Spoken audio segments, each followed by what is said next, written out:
Hello, hello. Quaz, man, how you doing, buddy? Good, good. Brandon, nice to finally meet you officially. Yeah. It's always odd. You feel like you have a great relationship with people that you haven't never met before, but through Yeah, through social media. So it's good. exactly. And you're probably the closest person geographically to me too. You're in Burlington too, right? I am. Yeah. Yeah, cool. Awesome. So what I'm gonna do is I'm just gonna do like a basic introduction, and then we'll just get into it and see where it goes, right? Yeah. Yeah. You're on that dial-up. I don't know what that means. I And know. actually, I'm like, I don't know what that means either. I'm like, I was just gonna stay silent and say, okay, maybe that's a thing between you guys, you and your clients or whatever. But He's my boy, so it's probably a good thing. okay. That sounds positive. All right. Okay. So welcome everyone to the Rise podcast. Quasi Millington here. My guest today is Brandon Rynka, and I want him to actually talk about most of what's in his description. So I'm actually just going to read a few things, and then we're going to get into all this stuff, which I think is super impressive. So Brandon is a full-time fitness and performance coach and speaker, as well as a strength and endurance athlete who attempts record projects that combine both disciplines. And I'm actually not going to read anymore because I'm going to start talking about some of the things that you've done and get into that. But first off, welcome and thank you for being on the show. I appreciate it. Yeah. Thank you for kind of sitting down to chat with me. I like to keep these conversations informal. So when I reach out to guests, it's just like, okay, I saw you live in Burlington. I love what you're doing, and I want to get together with you. So thanks for being on here, man. Well, appreciate you reaching out. Really do. Yeah, no problem. So you are the first Canadian to compete in a triathlon. So first off, I want to talk about um, where you've been and what got you into fitness. Because I went to your website and you've crushed it in sales. You've been top 1% sales associate for various companies, including Good Life, and you were doing really well from a sales perspective Yep. at various companies. But tell me about your journey from why you went from, I guess, basically corporate or business to what you do now, and tell us what you do now. Yeah, well, it was kind of a journey, like starting in the fitness game because I played a couple sports and throughout my life. I was big into football and kind of grappling and martial arts, and then I was always wanted to play football at university. That was my goal: go to university and play football and go pro. Obviously, that was that was the intent. Yeah. So I was always coming from a very athletic background. So I started with the fitness side and the health and wellness, and I was big into working out since I was 14 years old, and it's never stopped since. And then you graduate, I don't go pro. It doesn't work out the way you thought it would have. So you had to get a job, and I was still I never really took the time to think about what exactly I wanted to do in Hmm. life other than play sports. And I knew I wanted to be my own boss in some degree. And I was someone who could talk and have a discussion with people, and I liked communicating in this fashion. So sales seemed to be a decent little role for me. And I ended up joining this manager and training program, which was direct marketing. And it was all commission based. So the first week it was, what the hell did I do? How did I get myself into this situation where I might not make any money today? And it just looked crazy to me. But I'm a competitive guy, and there was great energy in the room, in the office, and slowly but surely it took off, and I started doing pretty well there, and I liked what the job was going to offer me. And it was a manager and training program first and foremost. So you had to learn the sales, and you had to teach the sales, and then you had to build a team, and it was this whole thing. But it was one of those things. It was a phenomenal challenge, tons of transferable skills, and I did really well there. And I ended up getting promoted, and I had my business in BC 10 months later. And so a year after graduating, I had a company in British Columbia, and I had a cup of coffee in BC for 3 months. The business didn't go quite so hot, and then I ended up coming back home. I had no idea. I was like, okay, well, we're a fresh start again, and I could have gone corporate. I had two job opportunities. It was a corporate sales job, and then there was Good Life Fitness sales. And my girlfriend at the time, we were talking. I passed on the Good Life job and I went the corporate way. And after thinking about it, I was like, you know what? I love fitness and health. Like, I should follow my heart. I should be doing the thing that I actually have passion for, because my business didn't last based on I didn't really care too much about it. You know, like, it failed and I was like, you know what? I wasn't that overly passionate about it. So why would I go down that direction again? So I said, you know what? Let's do the Good Life thing. And I went there and it was just a good fit. You know, I was in the health space now. I was able to talk to people about health and fitness and wellness and strength. And I did well with the sales, you know, same thing. I just took the skills I learned in my direct marketing job and the business I owned in BC and put it towards Good Life, which is easier sales at that point, right? And I did pretty well. And then it just kind of took off. I did that for a couple of years. And it got to a point where I didn't want to manage the gym. I didn't want any advancement really, other than I love sales and I was making good money, but I love freedom more than anything. That's why I liked the job. I could sell, and if I sold, they would leave me alone. And I sold well, and they left me alone, and I got to live the life I wanted. And it got to a point where there's this path through the Good Life Corporation, or I had to create my own path. And I sold my buddy Josh, the guy that commented about the dial-up. That's how we met, actually. Okay. He came in one day, and I slung him a membership. And he didn't need one. He was a big boy, but either way.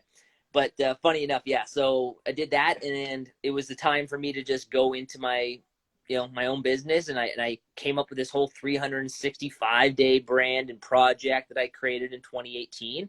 And that was kind of the start of this whole adventure athlete, strength and endurance athlete brand that I kind of created, and then just kind of slowly grew, and and now I've taken into corporate talks and wellness coaching, and obviously taking on these fairly unique adventures, if you want to call it that. Yeah, tell me about that. I mean, that's what I really gravitated towards, the 365 challenge. Yeah. And as you say it, you want to pick challenges that sucked, yeah. and do a different one every month for a year. Tell me where that came from and why you started that, like the first thing that you did. Yeah. So at that point, I was talking to my buddy Ben, who also worked as a fitness advisor at Good Life, and we would always have these like life discussions. We'd be in the office for a couple hours, and we got to the point where we'd always have these big life talks.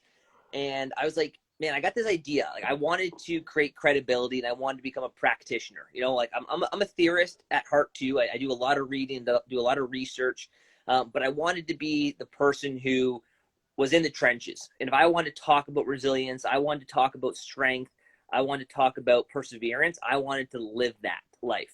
So I was like, what can I do to really, like, I knew I was that guy. Like, I wasn't trying to become someone I wasn't, but I was like, what can I do to get people to really look at me that way? And I was like, what if I just do this year-long challenge where I pick 12 really difficult things to do, and I do one a month, and I do it every day of that month. And I was like, let's do 12 different disciplines, things that I'm going to be right out of the water on, right? I've never really done them, never really committed a full effort to, and we'll see how it goes. And I just got to figure it out. And so first thing I Googled was world's toughest races, and ultra marathons came up. And I said, okay, so I'm going to sign up for a few of those. So wait, the first thing you did was one of the world's toughest races. Well, that's like what most people. I Googled that, and I was like, well, that's going to be the base of my challenge, because that allowed me, it gave me 3 months where I had 3 separate races. So the first month, I'll go through it really quick because there's 12 months of it, but the first month was doing a 5-kilometer run every morning at 5:30 in the morning in December outside. So I was like, I'm going to throw myself in regardless of the weather. I'm going to go out, I'm going to bang out a 5K for 30 days in a row for 31 days of December. And then January came on, and then I did a month of powerlifting. And then in February, I did a month of kickboxing and yoga. So this is every day within the month you were doing that? Yeah, every day I had, I invested some time into that discipline. And then February I did yoga, and then March came around and I swam for 30 days, getting ready for a half Ironman a few months down the road. And then April came, and then I had to compete in a marathon mid-April, and then I had to compete in my first ultra marathon at the end of April. So I had about 4 to 6 weeks to train for a marathon, and then 2 weeks later train for a 50-mile ultra marathon. Okay, that's what I wanted to ask. So an ultra marathon is 50 miles. It's anything longer than a marathon, but it varies from 50 kilometers to 50 miles to 100K to 100 miles to 240 miles, which I signed up for that year, and I did that in October. But I had a 240 miles. Yeah, at the time I was like, you know what? That sounds like a battle. And I listened to a Joe Rogan podcast, and Cam Hanes was on it. He was talking about it, and I was like, you know what, man? Like, I gotta do this thing. And I was way out of my comfort zone, and that was something that you don't just do in a year, especially as a strength athlete. 240 miles is a different beast, especially if I was going from powerlifting 1 month, yoga 1 month, swimming 1 month, running a little bit there, jiu-jitsu in this month, and then I was thrown in ultra randomly, right? So it was the worst possible way to train for something like this, but that was the point. So in the summer, I ended up doing my first 125 kilometer ultra in Alberta. So I did that in July, sorry. In June, I ended up cycling along the Great Lakes of Ontario, which took me 14 days to do. And then the rest of the month, I was just biking here randomly, but I did a 14-day trip along the Great Lakes of Ontario. And then September, I had a half Ironman or a triathlon, I think. Sorry, May was a half Ironman. And then October came, and then I had my 240-mile run in Utah. So I went down. Is that straight? Like you're running? Yeah, it's meant to be as a 100-hour cutoff. So it's a 4-day cutoff. And unfortunately, that one I took a massive beating. I ended up straining my calf on mile 80. It was about 30 hours in, and I tried to. They have these little tents that you can sleep, like aid stations that you can sleep at. So I made it to the aid station at mile 75. I was about 26 hours in at that point. So I was like, okay, man, I gotta rest this calf big time. So I tried to sleep for 2 hours. Didn't happen. Didn't sleep at all. Just basically lied there, and my leg got worse. And I got up, and I was like, well, let's try it at least. I'm not gonna throw in the towel until we see how it goes. And I was walking at a 1.5 mile per hour pace. That's walking. Like that's like you can walk a 4 mile per hour pace. Just give people a reference point. So I was hobbling down straight road, and I did it for about 6-7 miles. So I got to about mile 80, 81. And then before I got into the mountains, luckily there was a car there, and I was like, guys, this is it. And had to pull it at mile 80. But, it was my first 7 months into this whole new running thing. And it is what it is. But it was just such an amazing experience. And since then, taking on some cool challenges. But that was my first experience of failure within a huge race, and such a unique challenge that it's tough to explain. Yeah, well, 80 miles, I can't even imagine that. So your cutoff is way longer than most of us can even think of running. Sure. Are you in the midst of that 365 now, or did you do a year?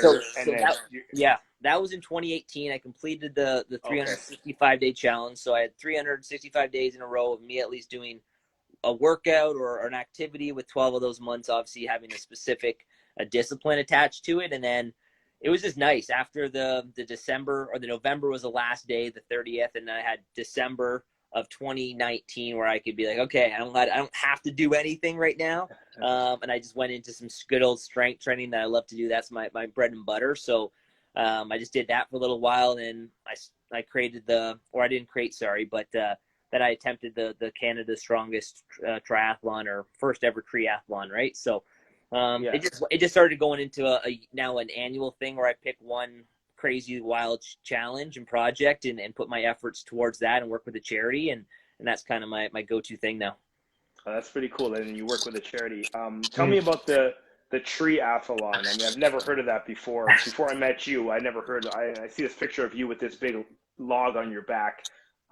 Tell me about what that race is all about and why a tree. Yeah, so I was raising money with environmental charity, Burlington Green. So an individual that I follow, he's the first basically adventure athlete. That's his job. Like he's an exercise scientist, but he blurs the lines between strength and endurance. And for me, I was like, I never wanted to become a great endurance athlete because at the end of the day, I love strength too much. I'm never going to stop lifting heavy. I'm never going to reduce my muscular development. Like I want those things to be at the core of who I am. And I understand that comes with limitations. But at the same time, I said, you know what? With all this muscle mass and strength, I was still able to, do half Ironmans. I was still able to run decent times. I was still able to do ultra marathon, keep my body going for 30 hours plus. So I was like, you know what? I think I'm onto something. If I can find a way to blur these two disciplines and energy systems and create projects that the typical endurance athlete can't do because they don't have the strength for it, but the typical strength athlete can't do because they don't have the endurance for it. Or the mental resilience for it. So this individual out of the UK, he started doing these crazy challenges and projects where they combine both disciplines. So he would do things like he would walk or run a marathon, but pull a car behind him, or he would climb the height of Mount Everest on a rope. So he was combining strength and endurance. So he was the first person that he did a Olympic distance triathlon, but he carried an 80 or 100-pound tree on his back throughout the swim, the run, and the bike. So he swam with the tree? Yeah. So he basically attached it to his waist with a rope, and then he had about a 5 to 6 foot, distance between his feet and the tree, but it created a decent amount of drag, obviously. And then he biked and ran with it. So I was like, you know what? Like, let's just do that. Let's be the first person in Canada to do that one. And took it on. The hardest part was basically finding the tree. Right, finding a good sky. It was just such a, unique kind of aspect to it, because if it was too clunky and short, it would mess up my low back and fall too far down. And so it was finding the right tree, the right length, the right weight. I want it to be at least 75 pounds plus. So we got 80 pounds, and I was like, all right, let's just do this thing. And you did it, and you raised money for charity in the process. Yeah. We raised some money for charity for tree preservation, and that was kind of like the start of these unique challenges blurred together. Okay. And I love that idea because I like the strength portion too, and I don't train pure strength, but I've never wanted to be someone that was like a runner and lost muscle mass in the process. So I like the idea of combining both. So exactly. I'm into fitness, you're into fitness. Yeah. If someone's listening and they're not into fitness, all they probably hear is this guy just does a bunch of crazy physical things. Tell me about what that teaches you about being resilient and bouncing back, and what did you learn about yourself in the process? Because you said you've been into fitness since you were 14, but why do this stuff, and how are you growing from it? Well, there's tons of transferable effects, right? If we're even talking about competition alone, right? Just the idea of having to, work hard, and you got to be disciplined. You got to be dedicated to become better and to grow into the individual that you want. Like, those are all huge transferable characteristics that are going to go into your day-to-day life, right? They're going to make you more resilient at work. They're going to make you a better partner, a better brother, sister, son, daughter, whatever it is.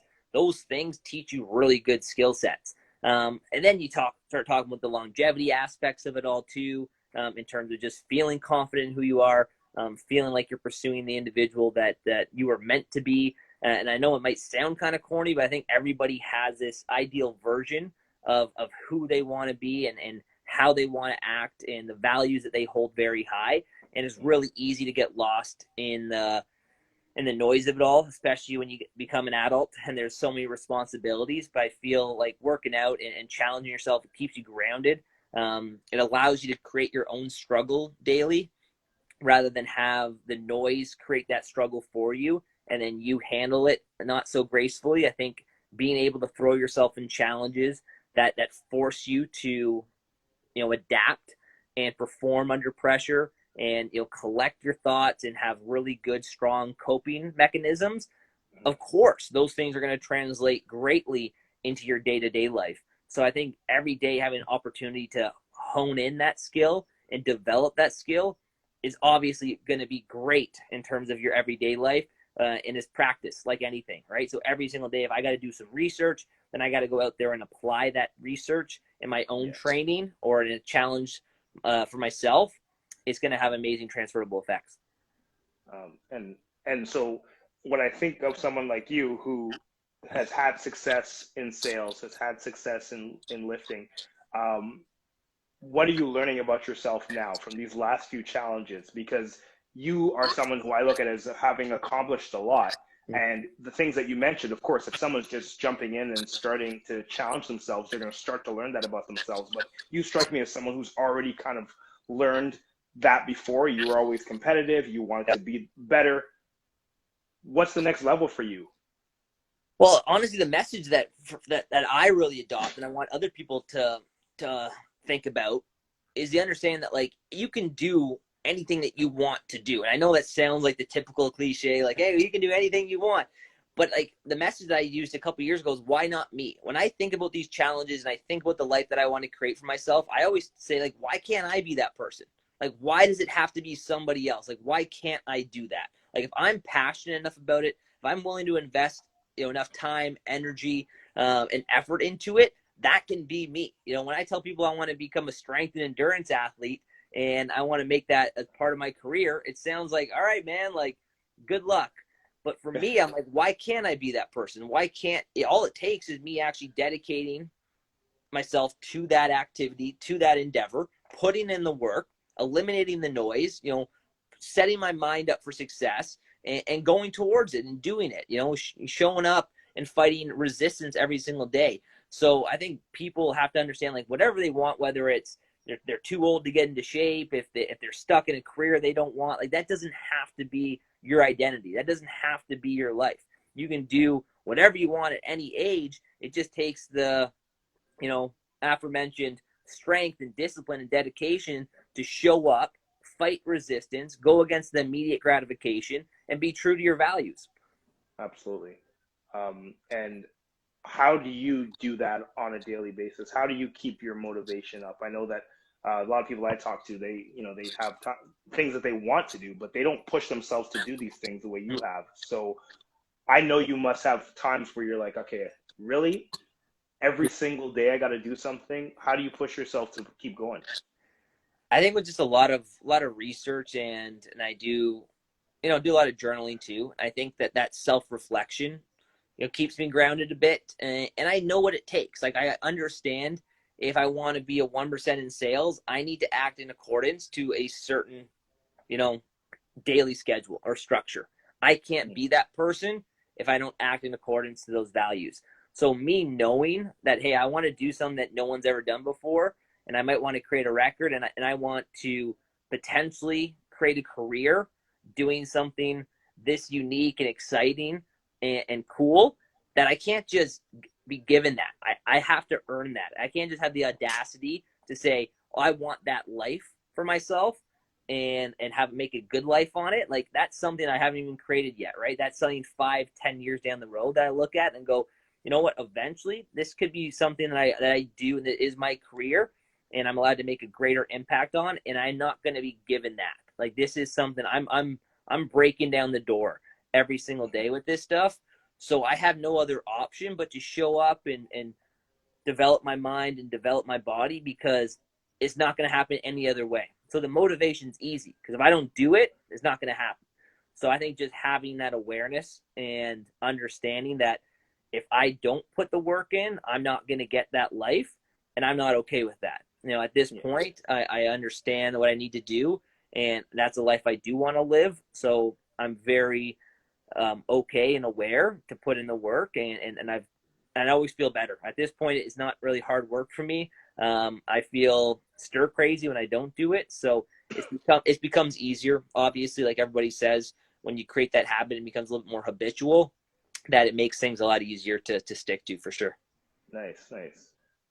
And when you think of your life, then I think a lot of people would say that you've done a lot. Where do you see yourself?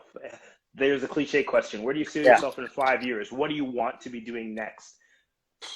Well, I love wellness industry. I love creating an impact. Obviously, to create a greater impact, it just means getting onto a larger scale. So doing a lot more public speaking and corporate talks and keynotes is a huge passion of mine. I've had the privilege to do a few of them in the past. But again, me talking on Instagram and posting on Instagram and having my little following is great.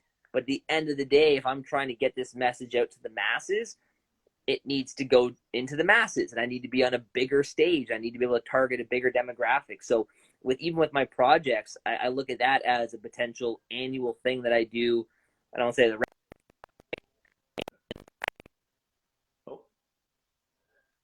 there's a lot of potential there where I can help raise a lot of money for charity and spread a really good message by doing it. Because I'm only connecting with charities that I believe in the message, whether it's talking about, nutrition and wellness and becoming mentally and physically stronger, those and environmental issues. Like, those are things I'm going to be tied to.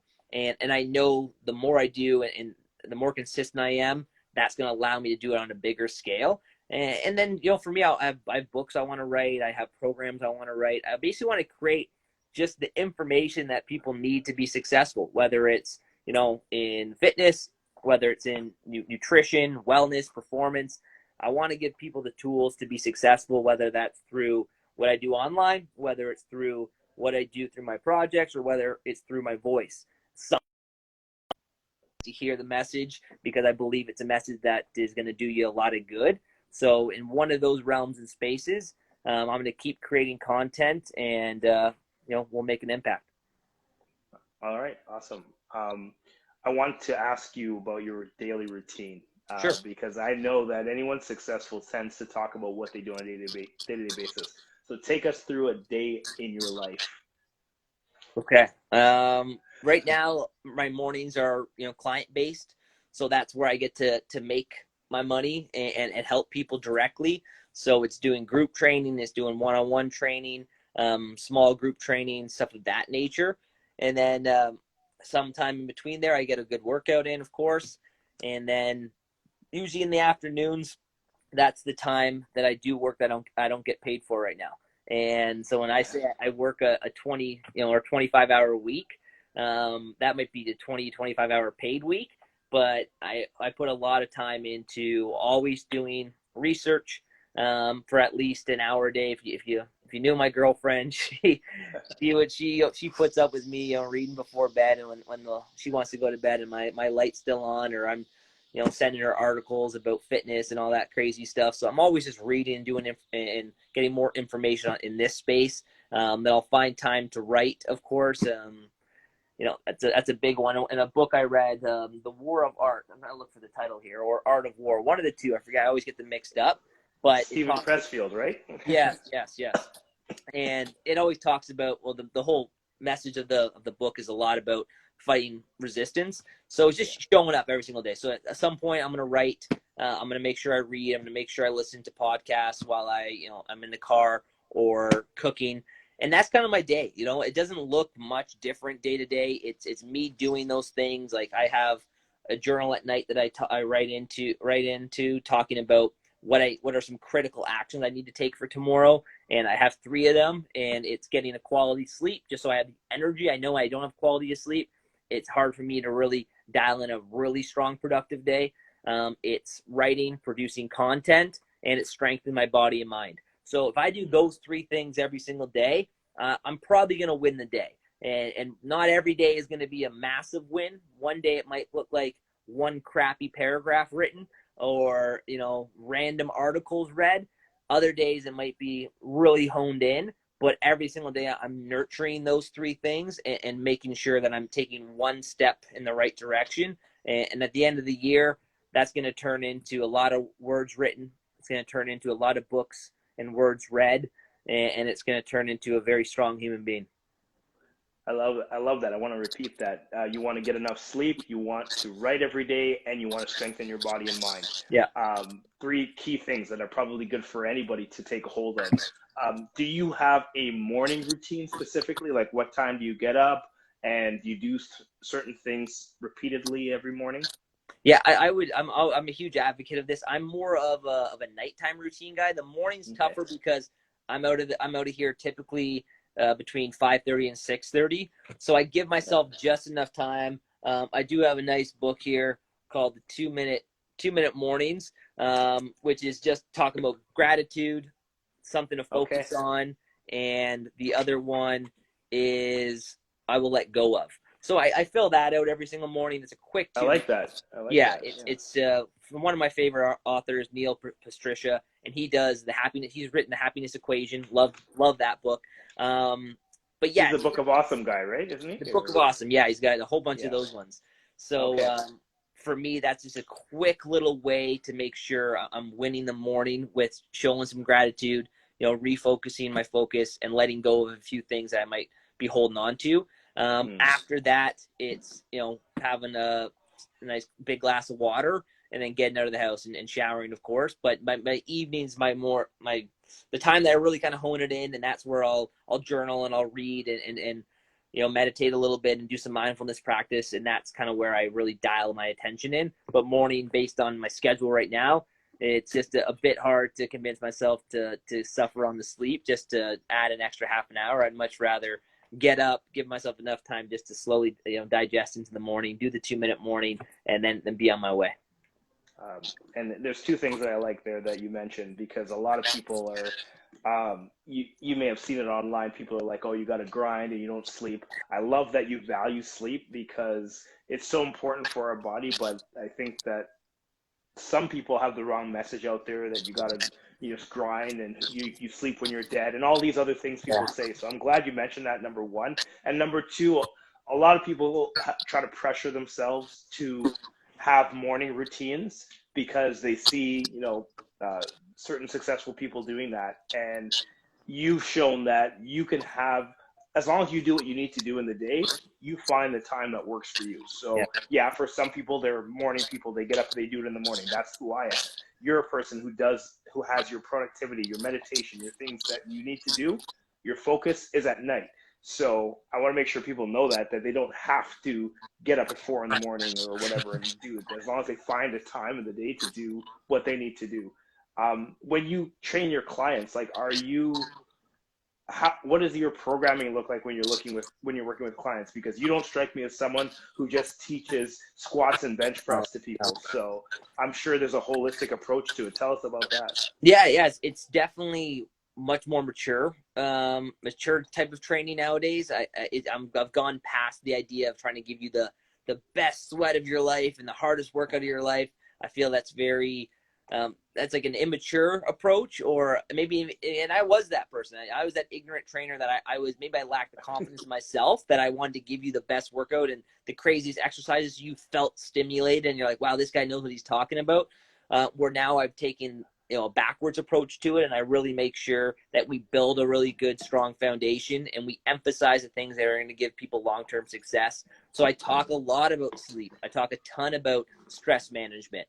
I wrote a book, or an ebook at least, on nutrition optimization over this lockdown, because I got so sick of hearing people eating 50 grams of protein, and that one paragraph and section turned into 104 pages. And I was like, you know what? This is good, right? I want to talk about nutrition. I want to switch this narrative up. Everyone's talking about how they need to underconsume calories, or if they want to lose weight, they need to eat below maintenance, and they're doing so much harm to themselves. So my narrative and my approach to training is, let's do this the right way. Let's do this the healthy way. How can we do this so we have sustainable results? And how do we put a program together that we're not so focused on the scale, but we're more focused on building quality strength, right? Of course, we all have goals. Of course, we all want to improve our body composition and our aesthetics. Yes, those things will get done, but let's do it the right way. I can get you to lose a whole bunch of weight over the next 30 days and look way better than you do right now 30 days from now. Is that sustainable? Is it healthy? Absolutely not. Is it rectifying the core issue and the root of the issue? No. So let's not do that. Let's not waste that money, waste that 30 days, and let's give you a sustainable result. It's going to take more time. It's going to be a little bit harder. It might be something you got to dedicate and invest into a little bit more, but it's going to get you the result you want. So again, yeah, I invest a lot of time into good structural compound movements, but it's done in an intelligent approach that is way past a short-term result. And again, end of the day, there's a lot of variables. Those 4 things take a long time to adopt. For someone who doesn't do any of those, to start eating a well-balanced diet, getting quality sleep, reducing stress, and, working out in an intelligent manner, like, that's a lot, right? So it takes time. That's something you're not going to adopt in 30 days or even 2 to 3 months. That takes a lot of time, a lot of practice. You're going to fail in there. That's okay. But if you do it the right way, your body's going to start working with you rather than against you. And that's what we're trying to create, an environment that is going to benefit you and work, automatically, rather than having to always burn manual calories of that nature. Mm-hmm. Well, it sounds like your clients get a lot from you, more than the average trainer. And I figured that just from looking at your content, looking at the way you train, looking at your Instagram of you training people outside in the snow and, giving them props for getting after it outside. I love to see that, just helping people reach their potential. If I'm someone that maybe doesn't think he can do 365 days of challenges the way you did, but I know it builds resilience to be able to challenge yourself to do what you did. But if I was to scale it back and say, I want to challenge myself in some way to grow similarly to what you did, but maybe not at the level of signing up for ultra marathons, what advice would you give me to, to start to kind of open my mind and find things that will help me build resilience? For sure. I'd say start small, of course, but find something that you're passionate about. Do something that there's an actual drive towards, right? Don't just do something because somebody else did it or it sounds cool per se, but you'll look towards, inwards. Like, what would I really want to do? What would I be super proud of if I accomplished this? And then stick to something, right? Like, pick that one thing, invest some time into it. Do some research behind it, stay motivated behind it. That's how I always stayed, engaged, was I was investing time into it, and it just kind of kept me really kind of, I don't know, engaged to the material, because I wasn't giving myself a time to walk away from it, right? Every single day, in some degree, nurture that new project. That doesn't have to mean that every single day you're going to have your hardest workout. It might be some days that you're doing a little bit of mobility, and another day you're going for a nice hike and you're eating well. And those things are getting you closer to your goal, right? So start small, do something that you're passionate about, and nurture that project in some regard every single day. And like I said, lay a brick. Every single day, lay 1 brick. And some days it might be a really good day. You lay 10 bricks, and the other day it's half a brick, right? But if you do something every single day to nurture that, space, things are going to go well. It's going to help you in your direction for sure. Yeah. And I totally agree with that. And just to be clear, I mean, it doesn't have to be necessarily a physical challenge, right? So if it's something you're passionate about, as you say, like you've never tried guitar lessons and you're going to suck at it, take guitar lessons and do something you're passionate about. And I think a lot of times people are probably caught up in maybe their jobs that they don't love. But what would you say when it comes to trying to find something that you're passionate about, but you're maybe not passionate about your job the way you are? How do you balance that? So if you are staying at your job, but you're still doing something else? Yeah, so you're someone who, you're not maybe loving your job because you love what you do and you're passionate about it. So fitness and everything is your whole life. If someone doesn't love what they do or just is kind of ho-hum about that, but they want to be able to find something passionate without having to quit, what gives them their bread and butter, what do they do? Do they just kind of look for hobbies on the side, or what would you say? I would definitely say do some self-reflection, like understand, like, well, what's keeping me at this place that I don't want to work at? Why am I doing it? What are some things I can do outside of those 40 hours that will get me one step closer to where I might want to be 2-3 years from now? Are you willing to invest that time? Have that real self-reflection and that self-auditing conversation with yourself to say, hey, like, if I want to create something really good for myself in 2-3 years from now, like, what's that look like? What does that initial investment look like? And am I willing to invest in that? But yeah, like, definitely find something that you're passionate about and excited to pursue, And if it's not your job and it's something that you want to, eventually leave, do it in an intelligent approach, right? Like, obviously you're not just going to quit your job tomorrow, but understand there's a process attached to that. Like, so at this moment, you don't have the leverage to leave the place that you're at, and you might have some other things that you're passionate about. Now, if your goal is to stay at that job but still engage in activities and hobbies that you're passionate about, great, right? But if you're miserable where you are, come up with an exit strategy, figure that out. And that might look like, hey, on Saturdays for the next 2 years, I need to invest 3 to 4 hours in developing my skill set. I need to invest money into going to conferences and getting certifications and becoming better at this thing. And if you look at that and go, I'm willing to do that for the next, 104 Saturdays, amazing. But if you're unwilling to do that and you think you can do it in 3 to 6 months, it's not going to happen. So have that conversation with yourself. Really ask yourself if it's something that is worth pursuing for you. And because you don't want to get stuck somewhere, right? And you don't want to look back and go, oh man, if I just did this 5 years ago, I could have been in a much better space. Yeah, that's how I look at life. Like, I don't care what happens in the next 6 months. Realistically, I know the value I'm going to bring every single day to my life, and I understand that that's going to have a phenomenal compound effect. And 5 years from now, I'm going to be set. I'm going to be good. Not necessarily financially or all that stuff, but I know I'm going to be doing the thing I want to do, and I'm only going to progress. I'm only going to get stronger. I'm only going to get better. And those things are going to make my life better. In whatever regard that looks like, I have no clue what's going to happen. I don't know how the cards are going to fall, but I'm going to work on myself every single day to give myself leverage. I don't want to be, I don't want to have a fear of loss. I don't want to be in a situation where I don't have control of my own life. So every single day I nurture developing myself. And that would be my biggest message. Like, go develop yourself, create a greater skill set. So if you're at a job that you hate, you have leverage to leave, right? And if you're unwilling to do that, then accept it. Don't complain about it. Don't make excuses. You've decided at that point that you're okay to live that life. So then have the acceptance behind it. But if you're not happy there, go do something, work on yourself, and create the leverage that you need to create a life that you're actually passionate about. Conversations. And that's something I really like that you said. Yeah. And I like that you said it may not be within 3 to 6 months. You said that, like, take the next 2 years of Saturdays. And I think sometimes people think, okay, if I don't find this thing that I can get done in 6 to 8 weeks, then I can't do anything. You can take your time and get it done over a period of time. And you don't want to look back 5 years from now and realize, okay, well, 2 years wasn't that bad. No. And I'm looking back 5 years ago, as long as you're moving towards where you want to be.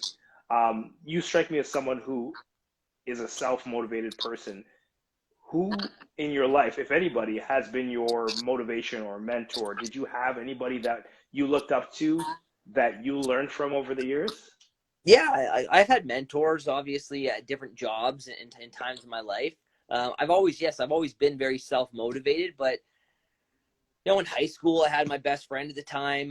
We're obviously still buddies, but he's in the military, and he was a big driver for me. Just the way he took care of his mind and body, and we want to talk about a mentally strong individual. That guy was like, head over heels above, right? And it was someone who pushed me and really created an even stronger version of myself. And then you get into different jobs, and you have different business mentors. I have mentors I've never met before, like that Ross Edgley individual who's an adventure athlete, right? Might not be an actual one-on-one mentor, but I learned from his insight. I learned from the education he provides. I learned from his experience. So all of those individuals and the values my parents have taught me, of course, that those have been great mentors. It might not be one of those things I go to them for direct advice all the time, but I do definitely have conversations with them, and they provide amazing insight, and they've allowed me to live the life I wanted without ever really being on my ass, which I can really appreciate, right? Because I do a lot of crazy stuff, and every year my mom probably holds her breath being like, what's Brandon going to do this year? But she trusts me and she loves me, and that's amazing mentorship. So, my girlfriend, she's on right now watching live. Nice. Big support. She understands that I'm a unique individual, to say the least. but she's there to help support and be there and root me on too, right? So, and that's the kind of life I want her to live, and I want everyone else in my circle to live. And yeah, so mentorship comes in a lot of different ways, and yeah, it could be someone who's personal, but those are the individuals that have really helped kind of shape my perspective. Awesome. I'm glad that you mentioned mentorship, and it doesn't have to be someone live. Like, we can learn from people that are physically close to us, but we can also learn from people in books, podcasts. I mean, there's basically no excuse not to have No. some type of mentor, because anything you want to do, whether it's, doing 365 days of challenges or anything you want to do, there's someone out there, an example that's done it beforehand. You've inspired me to want to do something that sucks and get better at it. And I will say that I've worked out a long time, and I want to be able to kind of push myself to do something. So that's where I'm going to rack my brain after today, finding something that I can do to challenge myself.